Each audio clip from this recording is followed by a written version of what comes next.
नमस्कार दोस्तों। तो आज कल रात में अमेरिका और यूके की एक कंबाइंड एयर स्ट्राइक ने यमन में हूती विद्रोहियों के ऊपर तहलका मचा कर रख दिया है, जिसकी आज चर्चा पूरे वर्ल्ड में हो रही है। आखिर इसके क्या मायने हैं और हूती विद्रोही कौन है, रेड सी का क्या मसला है, ये हम पूरी जानकारी इस वीडियो में देंगे। और इस अटैक का स्टॉक मार्केट पे क्या इफेक्ट पड़ेगा, इकोनॉमी पे क्या इफेक्ट पड़ेगा, तो आइए एक एक करके देखते हैं। तो हमारे इस वीडियो के 3 पार्ट होंगे: Houthi attack on merchant ship, US UK attack on Houthi and current situation, end of course last में होगा कि इनका इकोनॉमी पे क्या इफेक्ट होगा और स्टॉक मार्केट पे क्या इफेक्ट होगा। तो सबसे पहले दोस्तों, इस सीरीज़ में हम आगे बढ़ें, हमें इम्पोर्टेंस जानना ये ज़रूरी है कि ये रेड सी इतना इम्पोर्टेंट क्यों है। ये जो आप एरिया देख रहे हो ये यमन है। रेड सी जहाँ पे लिखा है उसके नीचे वाला जो गल्फ ऑफ एडन से होते हुए स्वेज कैनल और यहाँ से आपको यूरोप के लिए ट्रेड होता है। जो भी मैन्युफैक्चरिंग हब है वो सारे वेस्टर्न ईस्ट एशिया में, चाइना, इंडिया, सिंगापुर, थाईलैंड, यहाँ से ईस्ट एशिया से जो ट्रेड होता है वो यूरोप पर पहुँचने के लिए रेड सी और स्वेज कैनल के रास्ते बहुत छोटा रूट पड़ता है।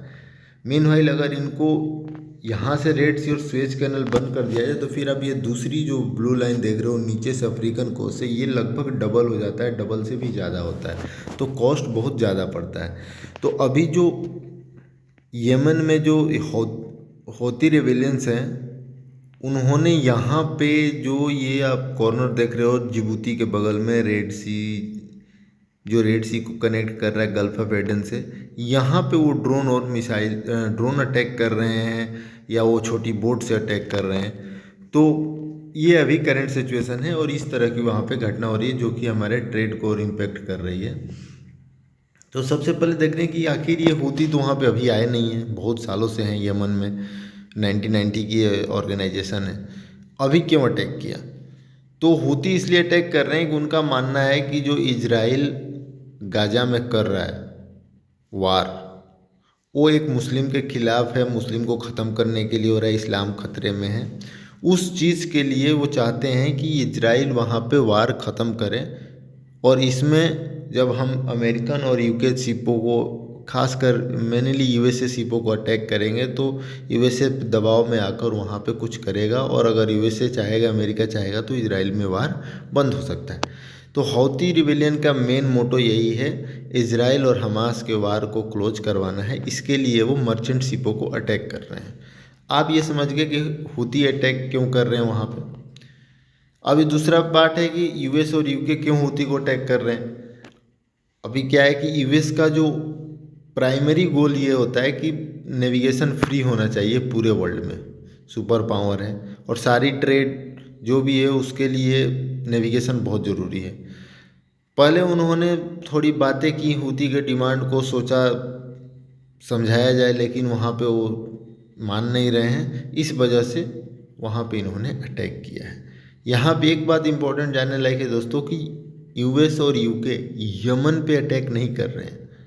यमन में कुछ हौती के जो लोकेशन है जहाँ पे उनके लड़ाके रहते हैं, उनकी इक्विपमेंट रहती है, उन लोकेशन को इन्होंने अटैक किया है। ये पूरे देश के खिलाफ लड़ाई नहीं चल रही है। अब यहाँ पे इंटरेस्टिंग ये हो गया कि आखिर हूती कौन है।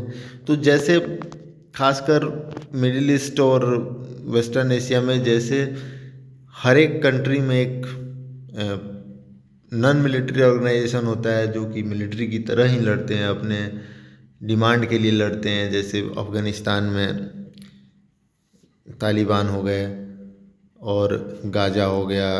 लेकिन ये क्या है कि इनको यूएसए और इन्होंने और टेररिस्ट ऑर्गेनाइजेशन अनाउंस कर दिया था, लेकिन हूती में ऐसा कुछ नहीं, ये फर्स्ट इनका अटैक है और इसको अभी हमने टेररिस्ट ऑर्गेनाइजेशन वर्ल्ड ने रिकॉग्नाइज या फिर अनाउंस नहीं किया है। लेकिन अभी मुझे जहाँ तक चांस लगता है कि कुछ दिन बाद इन्हें भी ये लोग टेररिस्ट ऑर्गेनाइजेशन अनाउंस कर देंगे। तो हूती क्या है कि the Houthi movement officially known as the Ansar Allah, its supporter of God, is a Shia Islamist political and military organisation that emerge from Yemen in the 1990s and it is. तो इसकी इतिहास तो बहुत पुरानी है, जब Yemen का मिले हुआ था, दक्षिण और उत्तरी यमन जब आपस में मिल गए थे तभी वहाँ से ये विद्रोह चालू हुआ था और उनको पकड़ कर मार भी दिया था। तब से ही अपने आप को मानते हैं कि सपोर्टर ऑफ गॉड हैं और ये पूरा ऑर्गेनाइजेशन है। तो ये अभी वहाँ पे लड़ रहे हैं हमास के वार को ख़त्म करने वाले, इजराइल हमास वार को स्टॉप करने के लिए। और इस वजह से फिर वो यूएस यूके से पट नहीं रहा, तो वहाँ पे अटैक हो रहा है। तो आई एज्यूम कि आप इतनी कहानी समझ गए होंगे। अभी वहाँ पे करंट सिचुएशन क्या है कि कल रात को जो एयर स्ट्राइक हुआ उसमें 5 रिवेलियन को मारे गए हैं और हौती ने भी इसके लिए रिवेंज का अनाउंस किया है। और यूएसए के जो प्रेसिडेंट बाइडेन है उन्होंने बोला कि अगर ज़रूरत पड़ी तो हम और करेंगे अटैक। अभी तक ये पूरी कहानी समझ गई। अब हमें जो इम्पोर्टेंट पार्ट ऑफ वीडियो ये है कि इसका इम्पैक्ट क्या पड़ेगा स्टॉक मार्केट पर और इकोनॉमी पर। Red Sea is one of the most important arteries in the global shipping system with 1/3 of all container traffic flowing through it. Any sustained disruption in trade there could send a ripple effect of higher cost throughout the world economy. This is particularly true of energy. 12% of seaborne oil and 8% of liquefied natural gas LNG transit through the Suez Canal. Red sea बहुत बड़ा important role play करता है हमारे export import में। और जो world का trade है उसका 12% जो ऑयल ट्रेडिंग है वो उधर से ही होता है, गैस ट्रेडिंग उधर से ही होता है। और ये एनर्जी बहुत इंपॉर्टेंट है यूरोप के लिए। और आपको जैसा मैंने इस मैप में दिखाया था कि मिडिल ईस्ट, यहाँ जो सऊदी अरबिया है इनमें जो खजाने हैं तेल के, यमन, कतर, दोहा, यहाँ से जो तेल जाता है अगर उसे हमें पहुँचाना है यूके, यहाँ पे ऊपर यूके है, सॉरी रोटरडम के बगल में यूके, अगर उसको यहाँ से लेकर जाना पड़े तो उस ऑयल और एनर्जी का दाम लगभग डबल या ट्रिपल पड़ेगा, जो कि ऑफकोर्स किसी भी कंट्री के लिए बहुत महंगा हो जाएगा। वहीं आप रेड सी और स्विच कैनल के थ्रू जाते हैं तो बहुत सस्ता पड़ता है। तो इसलिए ये बहुत इंपॉर्टेंट है। अगर ये सिचुएशन सॉल्व नहीं हुआ और वहाँ पर दिन प्रतिदिन वो बढ़ते गया तो बहुत सारा डिस्रप्शन आएगा। Export will be affected, trade will be affected and some disruption will be seen but not great impact on stock market. Yes, इसका स्टॉक मार्केट पे उतना बड़ा इम्पैक्ट नहीं होगा। कुछ कमोडिटीज़ हैं जिनके प्राइस बढ़ जाएंगे, आपको अपने शेयर पे कोई इफेक्ट नहीं पड़ने वाला है। कुछ स्टॉक स्पेसिफिक शेयर हैं जो शिपिंग के लिए तो पॉजिटिव ही हो गए कुछ ऐसे एक्सपोर्ट रिलेटेड हैं जिनको थोड़ा सा कॉस्टली पड़ेगा चीज़ें, और ओवरऑल एक इम्पैक्ट होगा लेकिन उतना आपका स्टॉक मार्केट ऊपर इम्पैक्ट नहीं होगा, क्योंकि वहाँ पे ये कोई जियोपॉलिटिकल इशू नहीं है।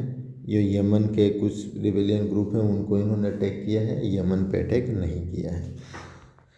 And thank you for watching this video. If any question please comment, I will try to reach out you. और एक बहुत इम्पोर्टेंट बात यह है कि आप हमारे चैनल को सब्सक्राइब कर दीजिए। आपके लिए ये फ्री सर्विस है लेकिन हमारे लिए ये बहुत मायने रखता है।